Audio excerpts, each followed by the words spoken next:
अस्सलाम वालेकुम दोस्तों, मैं हूँ उमैर अदीज़ और आप देख रहे हैं यू आर अदीज़। आज हम बात करेंगे अशोक धवन जी की। और हाजी अनवार साहब भी काशी क्षेत्र अल्पसंख्यक मोर्चे के जो हैं वो भी एक समझ लीजिए कि वो भी एक ऐसे ही इंसान है, उनकी भी एक ऐसी ही सोच है कि समाज के लिए कुछ किया जाए। उनके लिए मैं एक अलग से वीडियो बनाऊंगा। आज अशोक धवन जी के बारे में बात कर लेते हैं। जी हाँ, वही अशोक धवन जी जिनका जन्म 2 अगस्त 1947 को हुआ था। जी हाँ, उनका जन्म 2 अगस्त 1947 को हुआ था और वो 23 मार्च 2018 के इलेक्शन में विधान परिषद इलेक्शन में एक सदस्य के रूप में चुने गए, जिसमें 13 सीटों में 11 सीटें बीजेपी ने जीती थी और 2 सीटें समाजवादी पार्टी ने जीती थी। ये अभी उत्तर प्रदेश लेजिस्लेटिव काउंसिल के मेंबर हैं, यानी उत्तर प्रदेश विधान परिषद के सदस्य हैं। इनकी उम्र लगभग 70 के पार है, 70 एबव इनकी एज चल रही है। आज हम इनकी बात इसलिए करेंगे क्योंकि ये एक बीजेपी पार्टी के उत्तर प्रदेश लेजिस्लेटिव काउंसिल के सदस्य हैं, लेकिन अगर आप इनको वैसी निगाह से देख रहे हैं कि ये बीजेपी पार्टी के हैं, क्योंकि होता है ना, कुछ लोग होते हैं कि बीजेपी पार्टी को बुरी नज़रों से देखते हैं, तो मैं उनके इस व्यू के खिलाफ नहीं हूँ, मैं उनके इस नज़रिए से खिलाफ नहीं हूँ, लेकिन वो बीजेपी पार्टी के जितने भी सदस्य होते हैं उनको उसी नज़रिए से देखने लगते हैं। तो मैं आज उनकी भी नज़रों से इस पर्दे को हटाना चाहता हूँ।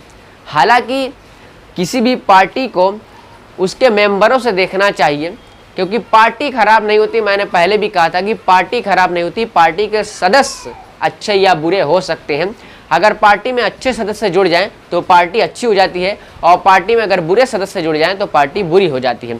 हालांकि मैं किसी की पार्टी को बुरी या अच्छी नहीं बताने आया हूं, मैं एक पर्टिकुलर इंसान के बारे में आज बात करने वाला हूं, अशोक धवन जी के बारे में। जी हाँ, श्री अशोक धवन जी के बारे में बात करने वाला हूँ, जिनका एक बेटा है। अगर मेरी नॉलेज सही है तो उनका एक बेटा है, और उन्होंने 2006 में भी, 2006 या 8 में भी विधान परिषद के मेंबर के रूप में वो चुने गए थे, और अभी मौजूदा हालात में वो एमएलसी हैं, यानी कि विधान परिषद के एक सदस्य हैं। तो आप सोच रहे होंगे कि मैं इनके बारे में क्यों बात कर रहा हूँ।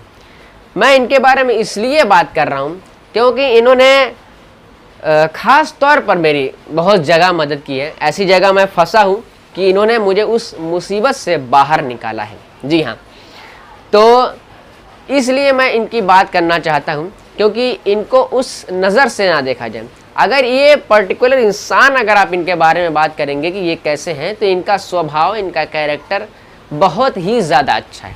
जी हाँ, क्योंकि मैं इनसे पर्सनली बातें करता हूँ, और पर्सनली इन्होंने मेरी बहुत ज़्यादा मदद भी की है कई जगह, कई ऐसे मौक़ों पर। मैं उन मौक़ों के बारे में नहीं बताऊँगा। तो बस आप इतना समझ लीजिए कि ये इतने अच्छे इंसान हैं कि ये कभी भी, आप ख़ास तौर पर जब बड़े लोगों को देखते होंगे तो आपके साथ ऐसा होता होगा कि आपने उनको कॉल किया, उन्होंने रिसीव नहीं किया, या फिर आपने उनसे कुछ कहा तो उन्होंने आपकी बात को नज़रअंदाज कर दिया, लेकिन ये ऐसे नहीं हैं।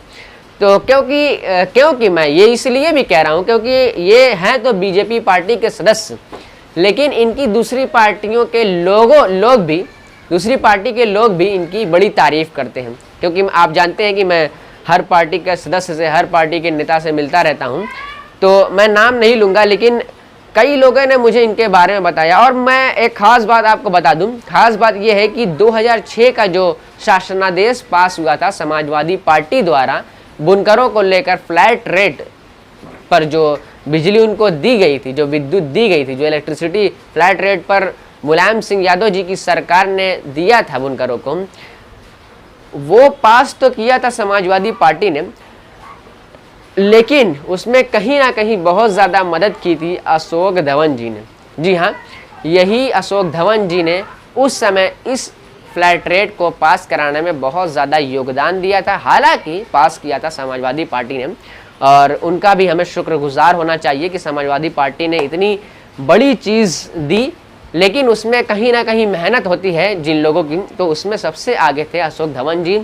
और मैं एक और बात बताऊं, एक शख्स ने मुझसे कहा था, समाजवादी पार्टी के ही एक लीडर हैं, उन्होंने मुझसे कहा था, ये कहते हैं कि मैं बीजेपी पार्टी में हूँ, बीजेपी पार्टी में ही चला जाऊँगा, लेकिन मेरे लिए पार्टी से बढ़कर समाज है मेरा, और समाज के लिए मैं कुछ करना चाहता हूँ। तो आप समझ सकते हैं कि इनकी सोच कितनी अच्छी है और कितनी बड़ी सोच है कि समाज के लिए ये सबसे आगे रहते हैं। आपने देखा होगा हर जगह जितना भी बुनकर का मुद्दा होगा या कोई और भी मुद्दा हुआ होगा, अभी आपने जो बुनकर हॉस्पिटल में मैं गया था, अगर वो आपने वीडियो देखा होगा हाजी जलीस अहमद साहब का और हाजी अनवारुल हक साहब का, तो उन्होंने भी वीडियो में ये बताया कि ये जो यहाँ पे कोरोना वैक्सीन सेंटर लगवाया गया, यहाँ पे जो वैक्सीन सेंटर लगवाया गया है, यहाँ पे जो वैक्सीन लग रही है लोगों को, उसमें भी अशोक धवन जी का बहुत बड़ा हाथ है और उन्होंने इस वैक्सीन सेंटर को यहाँ पे लगवाने में बहुत ज़्यादा मदद की और उसमें बहुत सारी और भी सुविधाएं वो प्रोवाइड करा रहे हैं। और मदरसा रहमानिया जो मदनपुरा में है उसमें भी वैक्सीन सेंटर लगवाया गया है और वो भी अशोक धवन जी के ही हाथों लगवाया गया है। तो ये कुछ बातें थी, यही आपके साथ शेयर करना चाहता था और इनका मैं वीडियो के माध्यम से अशोक धवन जी का बहुत बहुत शुक्रिया अदा करना चाहता हूँ कि उन्होंने इतना बड़ा योगदान दिया है, समाज को इतनी बड़ी चीज़ दी है और इतना समाज के बारे में सोचते हैं। तो इन्होंने समाज के लिए बहुत काम किए हैं। अशोक धवन जी, अगर आप ये वीडियो देख रहे हैं तो आपका बहुत बहुत शुक्रिया, बहुत बहुत धन्यवाद। उम्मीद करता हूँ कि वीडियो पसंद आया होगा। पसंद आए तो प्लीज़ लाइक करें, दोस्तों के साथ शेयर करें, चैनल को सब्सक्राइब करना ना भूलें। मिलते हैं नेक्स्ट वीडियो में। अल्लाह हाफिज़।